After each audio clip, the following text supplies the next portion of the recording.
Hello students, welcome back. कैसे हो तुम सब? अच्छा, आई होप बढ़िया ही होगे। कोरोना में ध्यान रखना अपना।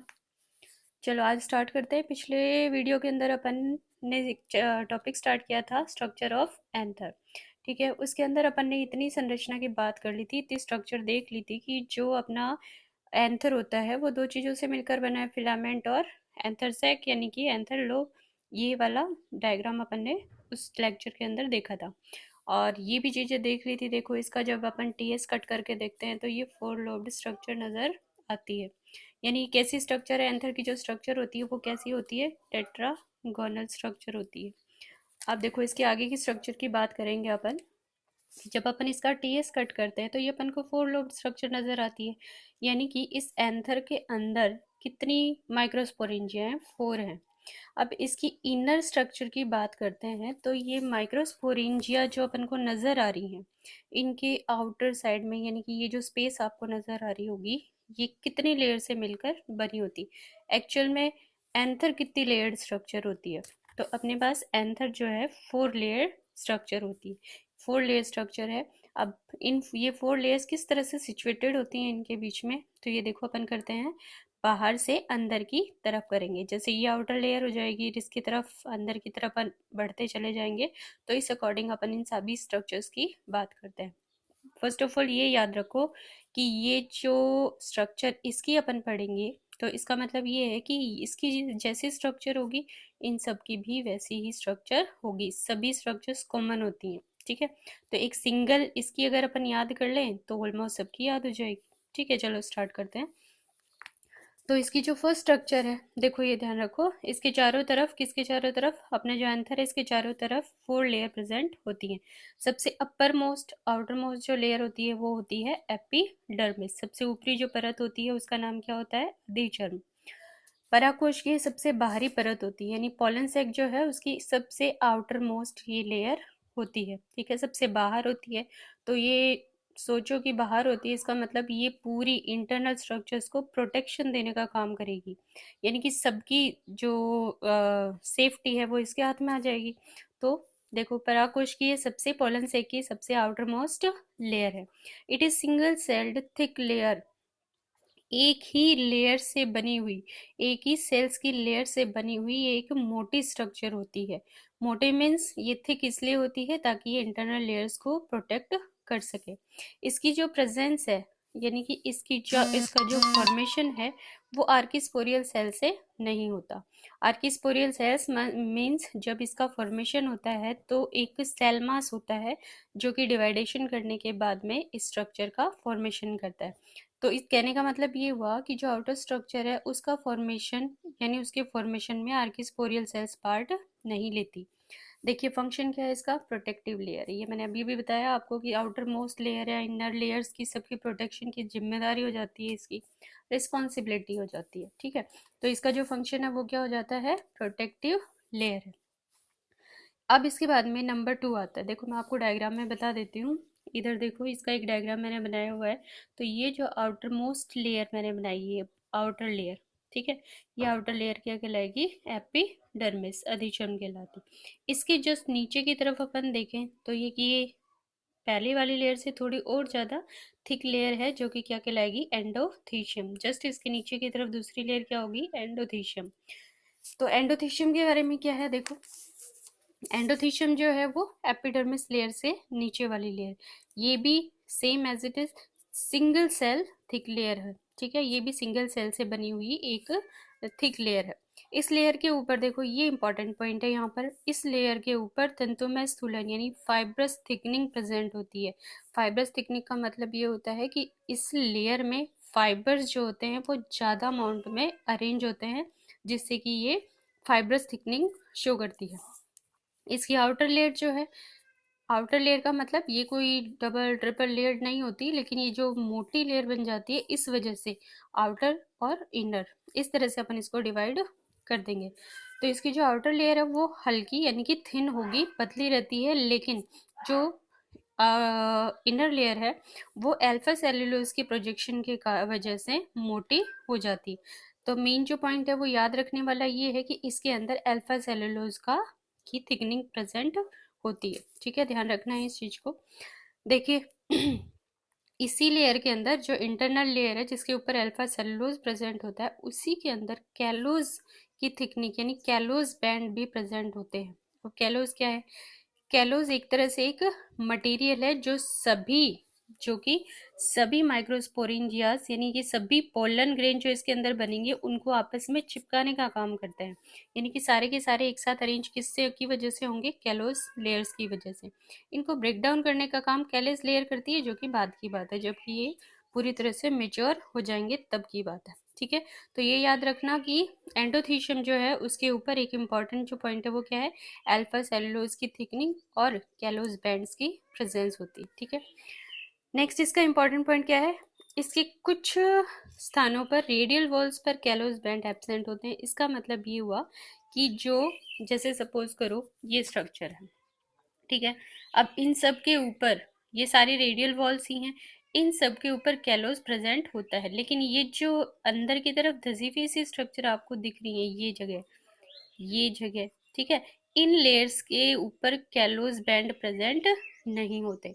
और कैलोज बैंड्स की एब्सेंस की वजह से ही ये बेचारी थोड़ी कमजोर पड़ जाती हैं।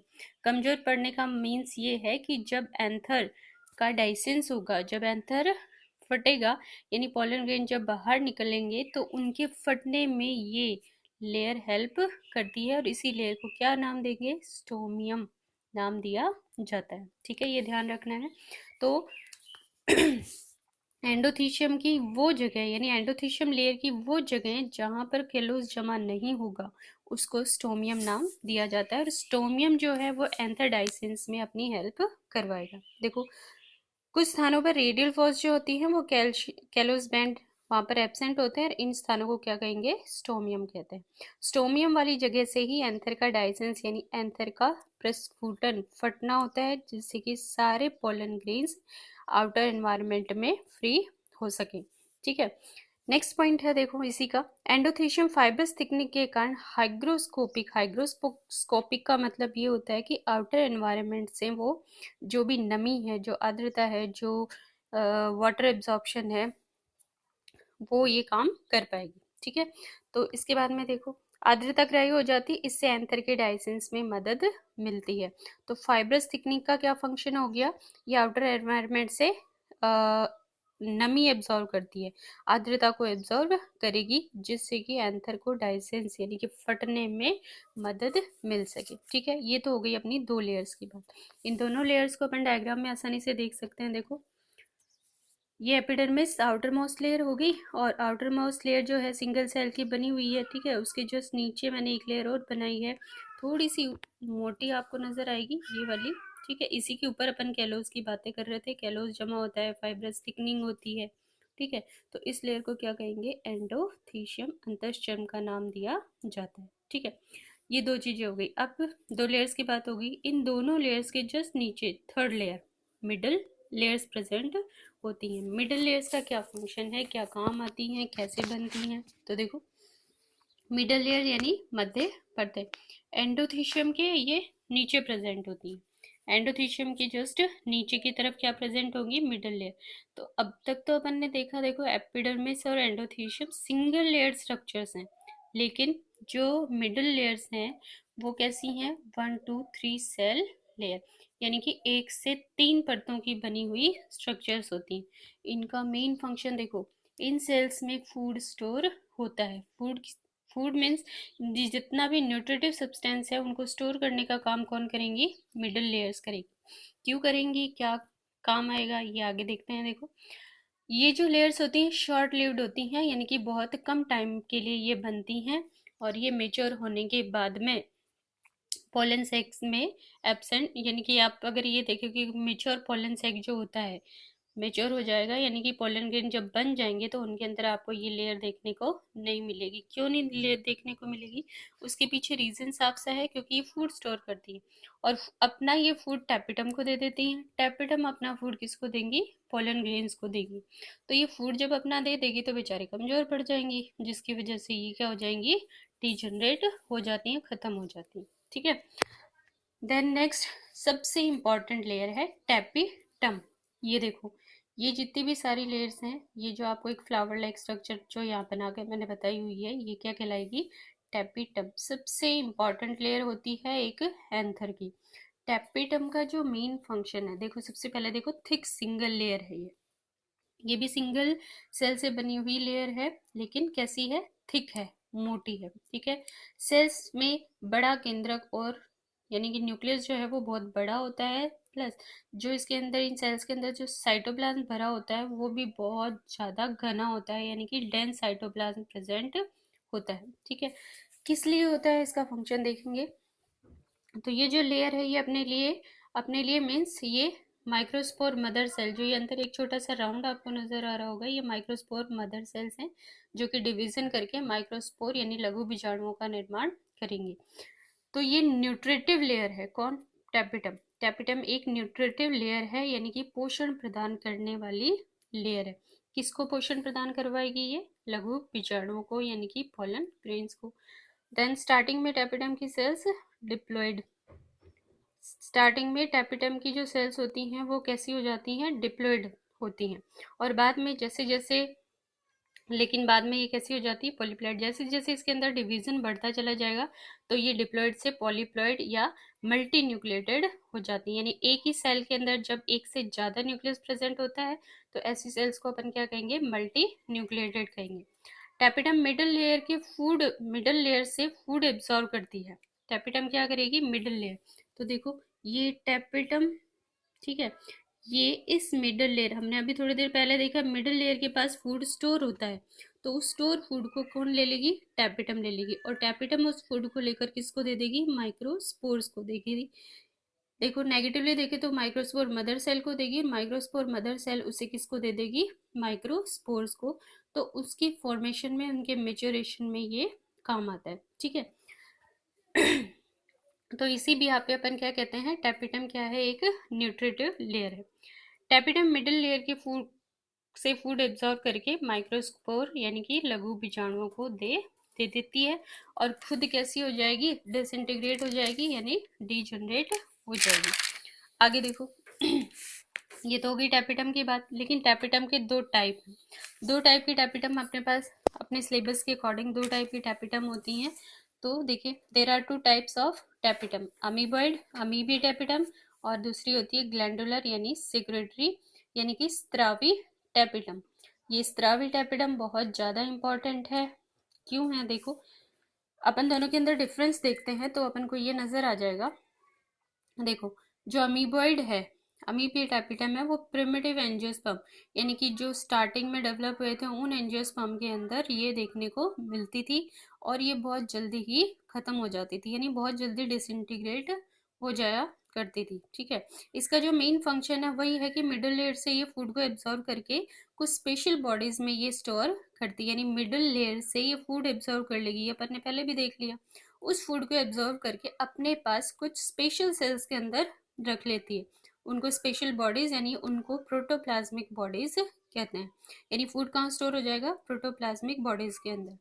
जब टैपिटम डिसइंटीग्रेट होती है तो ये बॉडीज, कौन सी बॉडीज? प्रोटोप्लाज्मिक बॉडीज, अपना स्टोर्ड फूड माइक्रोस्पोरेंजिया यानी लघु बीजाणु धानी को दे देती हैं, और माइक्रोस्पोर यानी कि पराग कणों को न्यूट्रिशन मिलता है, ठीक है। ध्यान क्या रखना है? मिडिल लेयर से ये फूड एब्जॉर्व करेंगी, एब्जॉर्व करके कुछ स्पेशल बॉडीज बना लेती हैं जिनको अपन प्रोटोप्लाज्मिक बॉडीज कहते हैं, और टैपिटम के अंदर ये स्टोर हो जाते हैं। टैपिटम जब डिसइंटीग्रेट होती है यानी जब वो नष्ट होती है तो ये अपना फूड किसको दे देगी? पोलन ग्रेन्स को दे देगी, मेच्योर होते हुए पोलन ग्रेन्स को, यानी कि माइक्रोस्पोरेंजिया को देकर ये माइक्रोस्पोर्स को न्यूट्रिशन देने का काम करेगी। इसके जस्ट अपोजिट देखें तो दूसरा टाइप क्या है अपने पास? स्त्रावी टैपिटम यानी कि ग्लैंडुलर टैपिटम। ये हाल फिलहाल के जो एंजियोस्पर्म है, जो डेवलप एंजियोस्पर्म्स होते हैं उनके अंदर ये प्रेजेंट होती है, यानी कि एडवांस्ड प्लांट्स के अंदर प्रेजेंट होती है। और जैसे कि अमीबॉइड जल्दी खत्म हो जाती है, जल्दी नष्ट हो जाती है, ये इतनी जल्दी नष्ट नहीं होती है, इसको नष्ट होने में, इसके डिसइंटीग्रेशन में टाइम लगता है। तो डिसइंटीग्रेशन होने से पहले ये कुछ, जैसे वहाँ प्रोटोप्लाज्मिक बॉडीज का फॉर्मेशन हुआ था, वैसे ये अपने डिसइंटीग्रेशन से पहले भी कुछ बॉडीज का फॉर्मेशन करती है जिनको प्रोयूबिश बॉडी कहते हैं। ये वर्ड बहुत इंपॉर्टेंट है, एग्जाम्स में पूछा जाता है, तो इसको स्पेशली ध्यान रखना। क्या कहेंगे इनको? प्रोयूबिश बॉडी कहते हैं, जो कि बाद में स्पोरोपोलेनिन से सराउंडेड हो जाती है। यानी कि इस प्रोयूबिस बॉडी के ऊपर बाद में क्या सराउंडेड हो जाता है? स्पोरोपोलेनिन, जिसकी वजह से अपने जो पोलन ग्रेन्स होते हैं उसकी आउटर वॉल ये बना लेती हैं और पोलन ग्रेन्स को लंबे टाइम तक प्रिजर्व रखा जा सकता है। जब स्पोरोपोलेनिन से सराउंडेड हो जाती हैं तब ये क्या कहलाएंगी? अब यूबिश बॉडीज कहलाती हैं। ठीक है, अब ये नष्ट हो जाती है। यानी इतना काम यूबिश बॉडी फॉर्मेशन हो जाने के बाद में ये जो ग्लैंडुलर टेपिटम है ये भी क्या हो जाएगी? नष्ट हो जाती है। और पोलन सैक में यूबिश क्या हो जाते हैं? फ्री हो जाते हैं। पोलन सैक में ये यूबिश फ्री हो जाते हैं। यूबिश बॉडी पोलन ग्रेन के आउटर लेयर का फॉर्मेशन कर लेती है। अब ये यूबिश बॉडी पोलन ग्रेन की आउटर लेयर यानी कि स्पोरोपोलेनिन बन जाती, और अब ये क्या कहलाएगा? पराग कण यानी पोलन ग्रेन कहलाएगा। ठीक है, तो देखो, माइक्रोस्पोर सराउंडेड बाय एक्साइन, यानी ये आउटर जो वॉल लेयर होती है ना पोलन ग्रेन की, यही क्या कहलाएगी? एक्साइन। जब microspore surrounded by exine is now called pollen grain, जब एक्साइन लेयर बन जाएगी तब ये अब एक्चुअल में क्या कहलाएंगे? Pollen grain. यानी कि अब ये फर्टिलाइजेशन के लिए रेडी होते हैं। अब ये मेच्योर हो चुके माइक्रोस्पोर्स हैं, तो मेच्योर हो चुके माइक्रोस्पोर्स को ही क्या कहते हैं अपन? Pollen grain. ठीक है, ये मेन लेयर थी अपनी टैपिटम। इसका मेन फंक्शन क्या क्या है देख लीजिए। Nutrition to pollen grains, pollen grains यानी मेच्योर होते हुए पोलन ग्रेन्स को ये क्या प्रोवाइड करवाती है? न्यूट्रिशन। दूसरा फंक्शन है फॉर्मेशन ऑफ कैलेज एंजाइम, जो हमने कैलोज लेयर की बात की थी, किसके अंदर? एंडोथीशियम के अंदर। उसको ब्रेक डाउन करने के लिए, उसको तोड़ने के लिए टैपिडम कैलेज एंजाइम का सिक्रेशन करती है। ठीक है, तो तीसरा फंक्शन है formation of pollen kit. Pollen kit क्या होता है? अब आपको ये लगेगा पोलन किट क्या है, तो पोलन किट जो है देखो एक चिपचिपा सा मटेरियल होता है जो कि फ्लावर्स के ऊपर यानी कि उसका जो मिड पार्ट है वहां पर आपको देखने को मिलेगा चिपचिपा सा, और प्लस बहुत ज़्यादा स्मेल इसके अंदर होती है, अच्छी खुशबू आती है। ठीक है, जिसकी वजह से जो इंसेक्ट्स होते हैं वो अट्रैक्ट होते हैं, और जब ये इंसेक्ट्स आकर इस फ्लावर के ऊपर बैठते हैं तो पोलन किट जो होता है उसका स्टिकी नेचर होता है। स्टिकी नेचर की वजह से ये पोलन ग्रेन्स उन इंसेक्ट्स के लेग्स पे, उनके विंग्स के ऊपर चिपक जाते हैं। ठीक है, तो ये पोलन किट क्या है? ये लिपिड और कैरेटिनॉइड से बना हुआ एक मटेरियल होता है। ठीक है, इसका फॉर्मेशन भी कौन करवाती है? टैपिटम। देन लास्ट फंक्शन इसका फॉर्मेशन ऑफ यूबिश बॉडीज, यूबिश बॉडीज का ये फॉर्मेशन करवाता है। इस अकॉर्डिंग अपना ये जो था एंथर की कंप्लीट स्ट्रक्चर यहाँ हो जाती है पूरी। आप इसको याद करो, इनको नोट कर लिया करो रफली, ताकि आपको जब भी अपन क्लास में पता नहीं करवाएंगे नहीं करवाएंगे, लेकिन जैसे भी होगा आपको रिवाइज करने में आसानी रह जाएगी। ठीक है, तो note down in rough notebooks. ठीक है, और जो पीडीएफ नोट्स मैंने दिए थे उनको भी आप लोग अपनी फेयर कॉपी में नोट कर लेना। ठीक है, ओके, थैंक यू।